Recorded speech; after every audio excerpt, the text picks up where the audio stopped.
Pendant tout le mois de juillet, retrouvez les quartiers d'été sur RGB 99.2.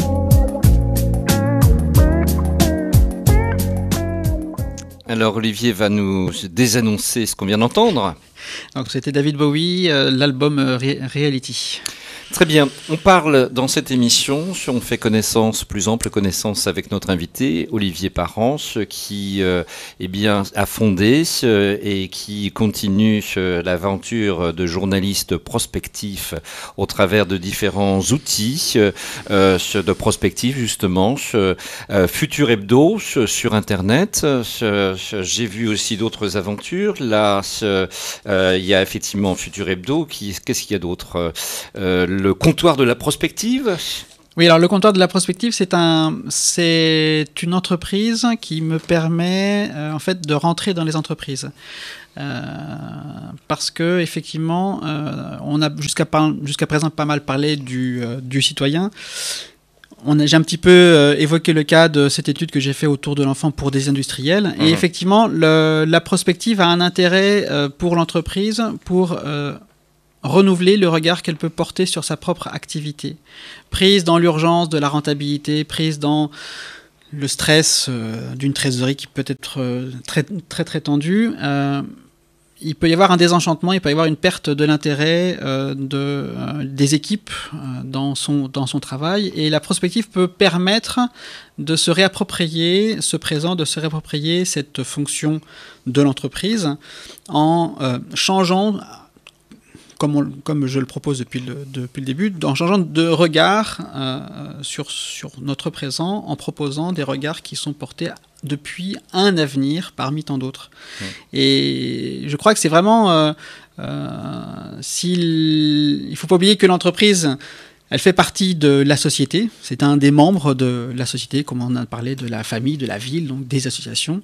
Et il faut que l'entreprise, elle trouve une place pleine dans cette société.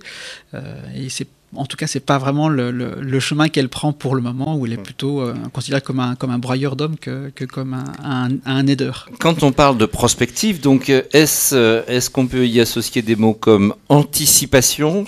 Est-ce que la prospective, c'est de la science-fiction sous une autre forme? Mais est-ce que l'un se nourrit de l'autre? L'une se nourrit de l'autre.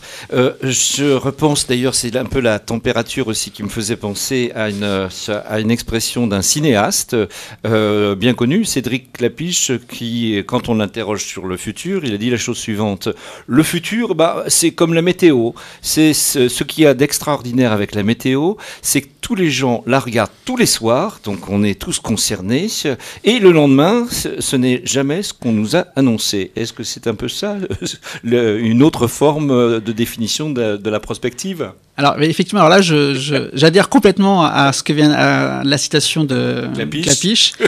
Et d'ailleurs, c'est même tout l'intérêt de la prospective. C'est-à-dire que plus on raconte les avenirs, moins on a de chances qu'ils arrivent. Il y a des choses, il y a des mouvements qui sont immuables. Mais ce que je veux dire, c'est que pour éviter de se retrouver dans un avenir avec un sentiment d'être mis au pied du mur en se disant « mais on m'avait pas dit », l'intérêt de la prospective, c'est en secouant la boule à neige de ces avenirs, quelque part, c'est de les exorciser et en tout cas de se rendre à nouveau acteur et à nouveau, comme je dis, et en tout cas de proposer des alternatives qu'on n'imaginait peut-être pas. Parce qu'effectivement, et je le dis souvent dans mes interventions, quoi qu'on dise de l'avenir, il sera toujours différent. Et ça, c'est fondamental. C'est sinon, je suis quoi? Je suis un prophète, je suis une Madame Irma, comme je l'ai déjà dit, et je n'ai plus de justification de parler, je n'ai qu'à me taire. Ça veut dire qu'il faut croire encore à notre pouvoir d'influer sur ce futur? Alors, comme je l'ai dit, il y a des mouvements qui sont immuables. Par exemple, si on parle en termes de procréation, on sont en train de se préparer des techniques, par exemple la gamétogénèse artificielle qui permettra à partir d'une cellule souche d'une personne, de produire soit des spermatozoïdes, soit des ovules, ce qui permettra à des familles stériles d'avoir un enfant qui partagera les patrimoines génétiques de ses deux parents. Mais le corollaire à ça, surtout suite à tout le débat qu'il y a eu autour du mariage pour tous, ça permettra à des couples gays d'avoir un enfant conçu et qui partagera les patrimoines génétiques de ses deux papas ou de ses deux mamans. Donc, quand je dis qu'il y a des mouvements qui sont immuables, c'est-à-dire qu'il y a des tendances que la société attend, sans même savoir les formuler, mais quand les choses elles se présenteront, elle les saisira à bras-le-corps. C'est le sentiment que j'ai. Il y a des choses qui peuvent être immuables. On peut avoir un peu plus d'impact. Ça peut être de l'ordre de la consommation. Est-ce qu'on va continuer et pourtant je suis un geek, donc je me fouette, mais est-ce qu'on va continuer effectivement à utiliser, ou est-ce qu'il n'y a pas un moyen de changer les moyens de production de notre électronique, sachant que tous les spécialistes nous le disent, pour cette électronique, que ce soit nos smartphones ou n'importe quel ordinateur, il y a des nécessités de terres rares. Or, on sait très bien que les terres rares, à l'état naturel de ressources, sont extrêmement limitées. On est à 30, 40, 50 années de stock. Par contre, ce à quoi ça appelle, et là c'est très intéressant, c'est qu'il y a un moyen de changer le braquet, de changer un petit peu peut-être la suite des événements, c'est ce qu'on appelle l'économie circulaire. Alors il y a les cyniques qui ne voient dans l'économie circulaire qu'un moyen de faire tourner le capitalisme encore mieux. Par exemple, Renault conçoit de plus en plus, comme tous les constructeurs, je dis Renault comme un autre, conçoit de plus en plus ses voitures, ou n'importe quel industriel va concevoir de plus en plus ses produits pour être recyclés dès la conception. Donc on prévoit. Mais la vraie bonne idée dans l'économie circulaire, c'est de se dire que tout doit devenir circulaire. Il faut que la société s'approprie cette notion de circularité et ne laisse pas aux industriels, et tout doit devenir circulaire. Et c'est en train de venir. Quand on parlait tout à l'heure du changement d'ordre des décisions du top-bottom au bottom-up, il y a, moi j'ai vu, par exemple dans la puériculture, il y a des fabricants de matériel de poussettes et des choses comme ça qui ont vu une partie de leur marché aller sur les marchés parallèles comme le Bon Coin ou ce genre de choses. Et donc ils se sont bien rendus compte qu'acheter une poussette 200, 300, 400 € qui va servir le temps de la petite enfance, etc., et puis après elle n'est plus à la bonne taille, c'est pas la bonne solution. Et ils ont bien vu émerger ce marché parallèle. Mais ils ont été malins. On est passé de l'objet au service. Ils ont dit, vous payez non plus un objet, mais on va vous fournir le matériel en fonction de l'âge de l'enfant au fur et à mesure qu'il grandit. Et là, on rentre dans cette économie. Pour l'instant, je n'ai cité, et je suis le premier à le regretter, que des exemples qui sont économiques, mais si la société embrasse et s'approprie cette circularité, il y a vraiment, je crois, une idée, un idéal qui peut être mis en place dans nos sociétés pour vraiment leur donner envie de construire autre chose que le modèle tel qu'il est jusqu'à présent. Il est question de prospective avec notre invité Olivier Parence. Tout à l'heure, on vous donnera à entendre ou à réentendre certaines de ces chroniques qui ont été écrites, puis enregistrées, puis diffusées sur les ondes de votre radio locale RGB, Carnet d'avenir, en partenariat avec Futur Hebdo, qu'Olivier Parence, notre invité, a fondé et qu'il continue effectivement de faire vivre sur la toile, sur Internet et sur d'autres supports, comme c'est le cas sur cette antenne de radio. Alors, les artistes qui vont suivre, c'est Ernest et ses complices qui, eux, n'ont pas la prétention d'inventer. Voilà, c'est clair, ils ont décidé, nous, on n'invente pas.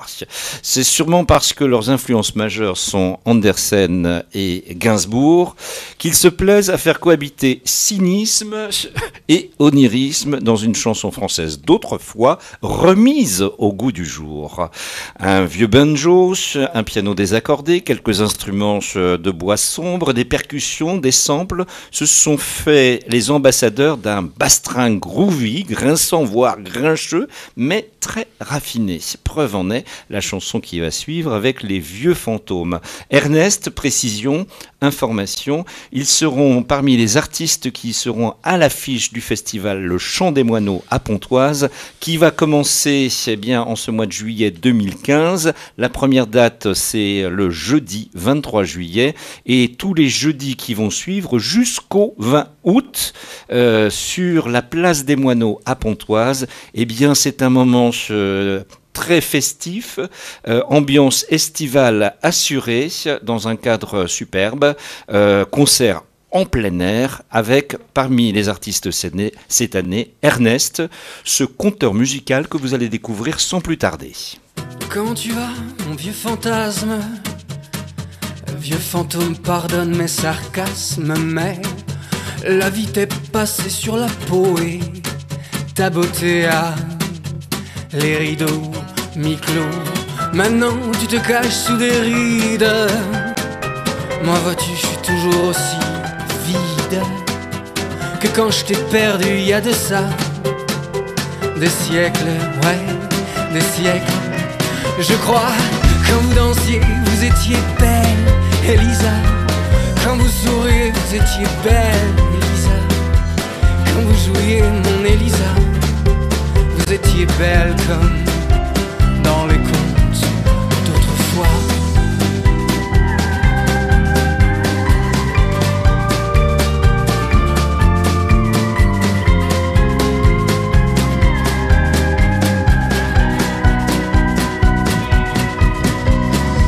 Bienvenue dans ma crypte, mon enfant. Tu as froid, je serai ton dernier script. Tu trembles, Elisa. Oh, la jolie statue de glace. Tu fonds en larmes, hélas.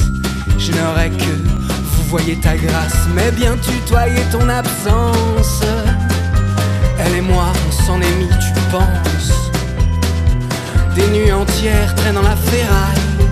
Dans mon cimetière, entends les corbeaux, les épouvantails. Quand elle dansait, elle était belle, Elisa. Quand elle souriait, elle était belle, Elisa. Quand vous jouiez, mon Elisa, vous étiez belle comme dans les contes d'autrefois.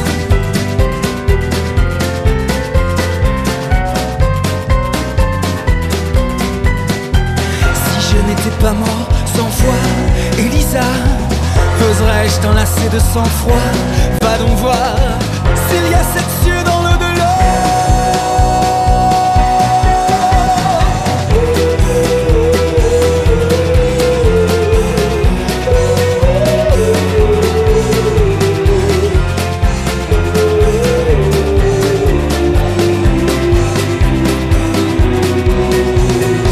J'irai enterrer mon cynisme avec toi, ma bile noire, mes fautes d'orthographe, Elisa. Et sous le lierre d'un cénotaphe, graver la pierre de cette amoureuse épitaphe. Quand vous dansiez, vous étiez belle, Elisa. Quand vous souriez, vous étiez belle, Elisa. Quand vous jouiez, mon Elisa, vous étiez belle comme dans les contes d'autrefois. Quand tu dansais, tu étais belle, Elisa. Quand tu souriais, tu étais belle, Elisa. À jamais tu le resteras dans mes chansons des mois, ma douce Elisa. Quand tu dansais, tu étais belle, Elisa. Quand tu souriais, tu étais belle, Elisa. À jamais tu le resteras dans mes chansons des mois. Adieu, Elisa.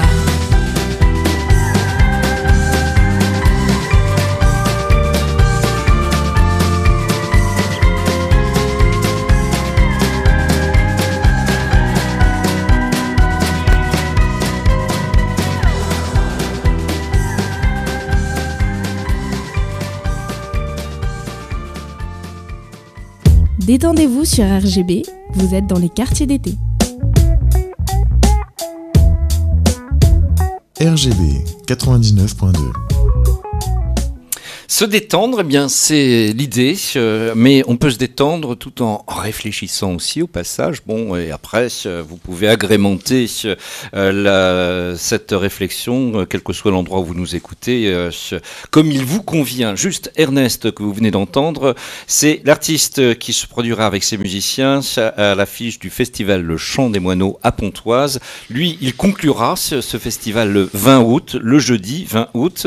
Le principe de ce festival, eh bien, pendant des dates qui iront du jeudi 23 juillet jusqu'au jeudi 20 août, chaque jeudi, sur la place des Moineaux à Pontoise, des artistes pour des superbes concerts en public dans un bel endroit. C'est la place des Moineaux avec un bel amphithéâtre de plein air et c'est un succès renouvelé chaque année. On salue au passage Élise Turbas qui programme ce festival sur la ville de Pontoise et votre radio locale est partenaire de ce festival. On recevra d'ailleurs à ce propos jeudi 23 juillet, c'est l'artiste L'Artigot avec son blues urbain qui nous mettra un avant-goût pendant 1 heure d'émission cependant pour nous donner l'envie d'aller le découvrir sur scène le soir même.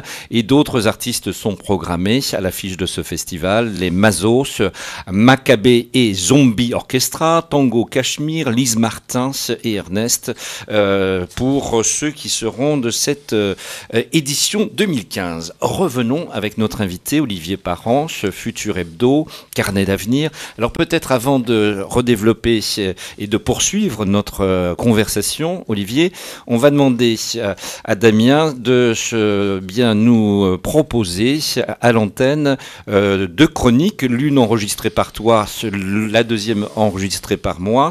Je crois que tu as situé les thématiques peut-être qu'on va entendre dans un instant.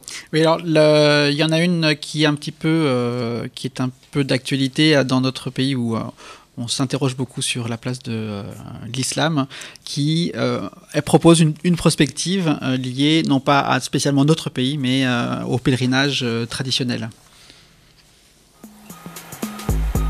Carnet d'avenir, chronique de futurhebdo.fr. Voici 2 nouvelles qui dérangent, étonnent et réjouissent de vivre en ce milieu de 21e siècle.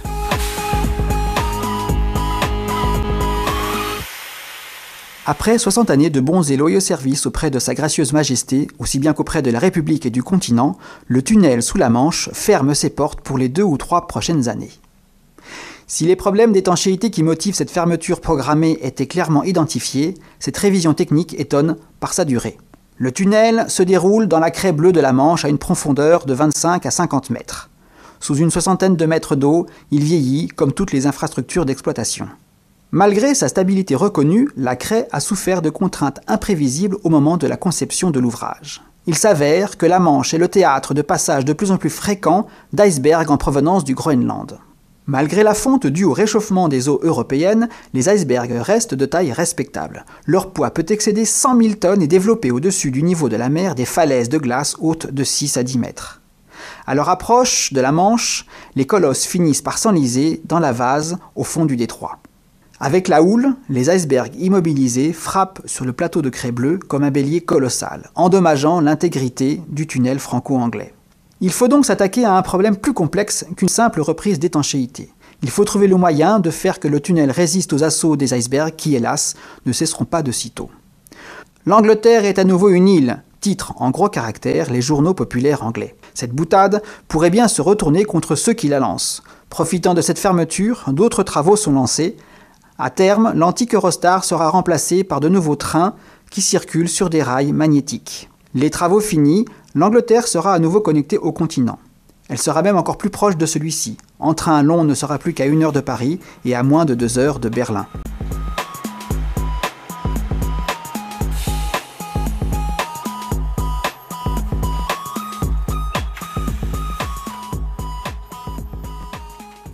La 9e version de l'Internet Protocol IP9 est fin prête. Parmi les promoteurs de cette nouvelle version de l'IP, on trouve la plupart des pays n'ayant pas libre accès à l'espace. Ses opposants sont les nations dites spatiales. En effet, L'IP9 est né d'un mouvement planétaire. Issu des nations collées au plancher des vaches, ce mouvement revendique que l'espace et toute planète, hormis la Terre, soient considérés comme des espaces civils sans autre restriction que celle des règles commerciales couramment admises. Ce mouvement, qui ravit d'avance les investisseurs, s'attaque ainsi au monopole des militaires, des scientifiques et des quelques multinationales qui contrôlent tout ce qui se déroule au-delà de l'atmosphère terrestre. La nouvelle version de l'IP est l'application pratique de cette volonté. Le Conseil de normalisation du réseau planétaire a débuté le déploiement de l'IP9 dans ses serveurs tout autour de la planète. Pour que cette révolution aille jusqu'à l'espace, il faut encore que les serveurs hors Terre soient mis à jour. Il faut également que les satellites de communication réservent des canaux au transfert de ces nouvelles données. L'ONU s'est chargée de ces négociations pour le Conseil, qui agit sous sa tutelle. Le volet économique a vite été négocié. Tout le monde a trouvé son intérêt dans l'élargissement de l'Internet. Restait à négocier le volet sécurité. Les satellites de communication demeurent sous l'étroite surveillance des militaires qui ne voient pas d'un bon œil l'accès à l'espace ouvert aux hackers, pour ne citer qu'eux. Dans ce projet un peu fou, c'est l'infini de l'espace qui s'ouvre ainsi à l'ensemble de l'humanité, répondent les défenseurs de l'IP9. Rendez-vous la semaine prochaine pour d'autres nouvelles de notre futur immédiat. Voilà, c'était Carnet d'avenir. Alors, c'est pas tout à fait sur la thématique que tu avais présentée au préalable. Ouais. Tu vas pouvoir faire le correctif. Alors, en fait, on reste, on va dire, sur un sujet d'actualité avec effectivement les dérèglements climatiques qui viennent jusque sur nos côtes. Et aussi, je trouve, on est...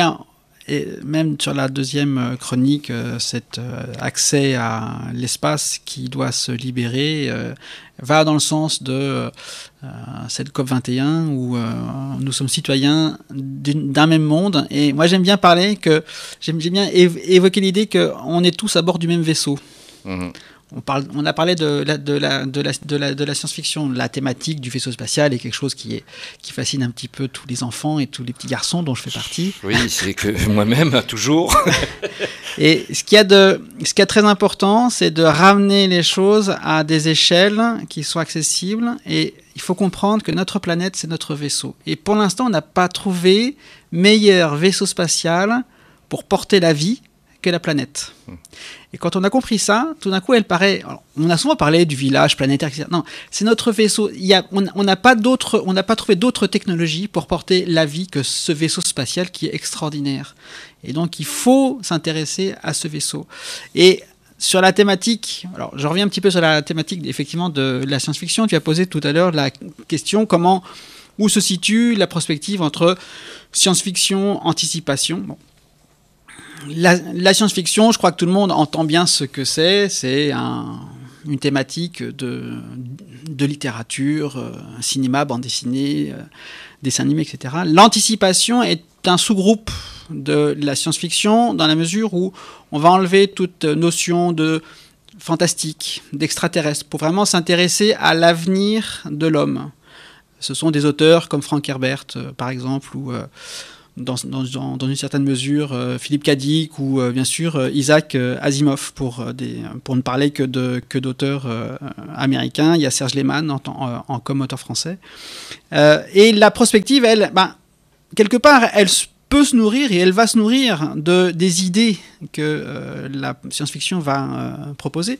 Alors ce qui est très intéressant, je trouve, c'est de voir comment, dans la culture anglo-saxonne, les politiques ont su et savent toujours intégrer des réflexions créatives dans les chaînes de décision gouvernementales. En Europe, en France, pour ne parler que de notre pays, ça n'existe pas. Alors là, c'est de la science-fiction. Imaginez qu'un auteur d'anticipation vienne donner un avis sur une stratégie gouvernementale. On n'a jamais vu ça. Et pourtant, je trouve qu'il y a un intérêt, d'autant plus d'intérêt que quand on revient vraiment sur le sujet de la prospective, tu as posé une question tout à l'heure, à savoir est-ce que la science-fiction, la prospective, est-ce que c'est une affaire de spécialistes ? Bah non, c'est pas une affaire de spécialistes. Alors après, on peut pousser le bouchon un petit peu plus loin, mais tout le monde peut faire et comprendre ce qu'est la prospective grâce, entre autres, à l'industrie cinématographique qui régulièrement nous propose des films de science-fiction. Et quand on ralentit, alors c'est vrai que le cinéma actuel propose une narration excessivement rapide. Ça s'enchaîne, les plans, les actions, les tenants, les aboutissants, etc. Les effets spéciaux. Et les effets spéciaux, bien sûr. Et quand on prend le temps de ralentir cette narration, on arrive à extraire des idées qui sont non plus de l'ordre de la science-fiction, mais de l'ordre de la prospective. Et j'aimerais donner comme ça 2 exemples. Dans le film Interstellar, qui est sorti fin 2014, il y a un moment qui est assez magique dans le film, c'est quand l'institutrice convoque le papa de la petite Murphy pour lui dire, écoutez, votre fille, là, c'est pas possible, elle a amené un livre qui est interdit.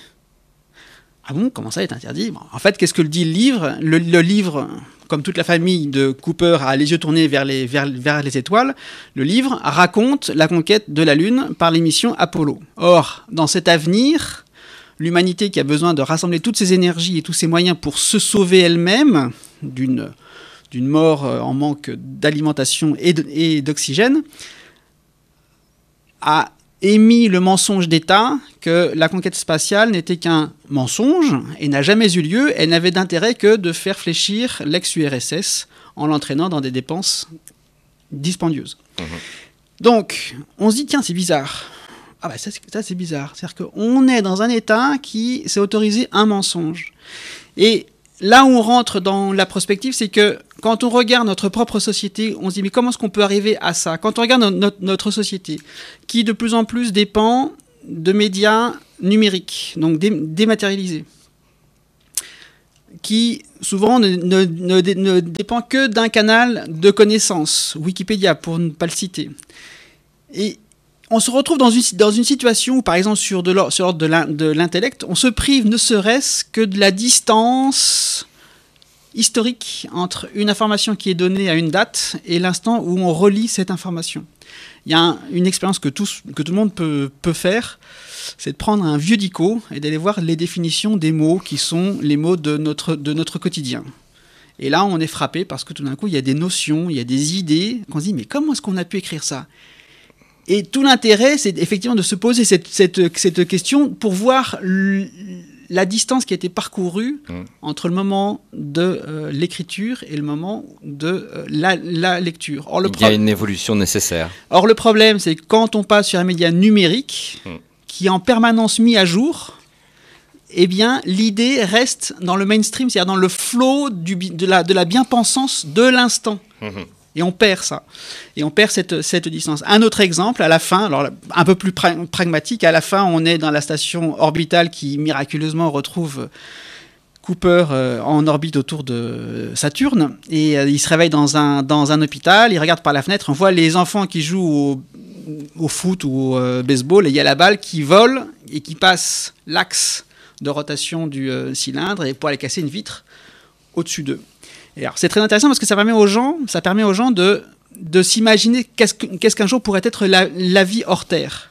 Alors, comme je dis souvent, ils n'ont pas poussé le bouchon suffisamment loin parce que dans cette optique-là d'une vie dans un cylindre, où la gravité est remplacée par la force centrifuge, on a la tête tournée vers l'axe et les pieds qui sont collés à la paroi interne et qui ont tendance à fuir, eh bien même les tables, elles ne sont plus droites.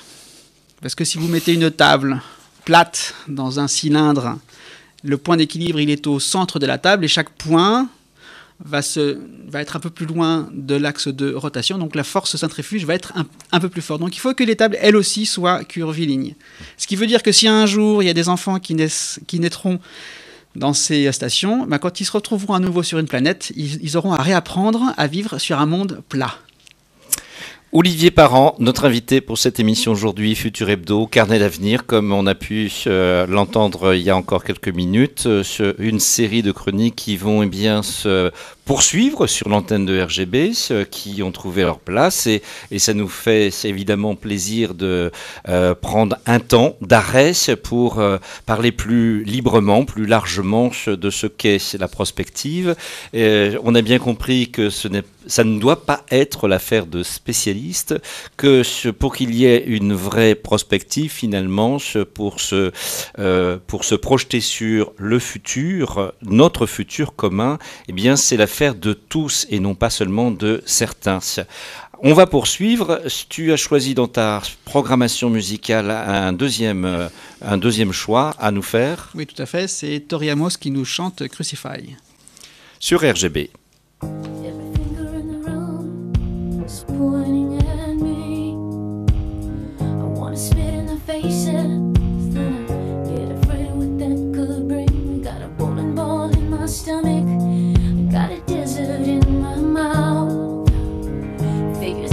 Courage would choose to sell out now. I've been looking for a savior in these dirty streets, looking for a savior beneath these dirty sheets. I've been raising up my hands, drop another nail in, just what God needs, one more victim. Why do we crucify ourselves every day? I crucify myself, and nothing I do is good enough for you. I crucify myself every day. I crucify myself. My heart is sick of being, my heart is sick of being in chains.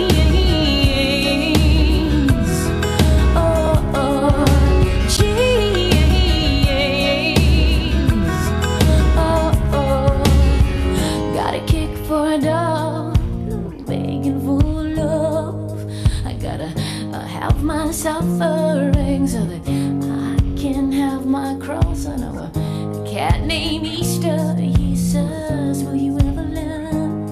You're just an empty cage, girl, if you kill the bird. I've been looking for a savior in these dirty streets, looking for a savior beneath these dirty sheets. I've been raising up my hands, drop another nail in, got enough guilt to stop my own religion. Why do we crucify ourselves every day? I crucify myself, nothing I do is good enough for you. I crucify myself every day. I crucify myself. My heart is sick of being, I said my heart is sick of being chains. Oh, oh, chains. Oh, oh, please, please, save me.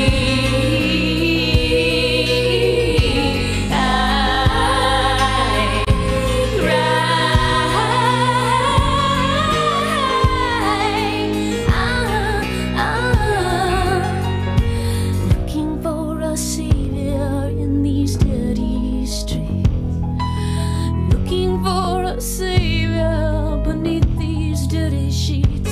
I've been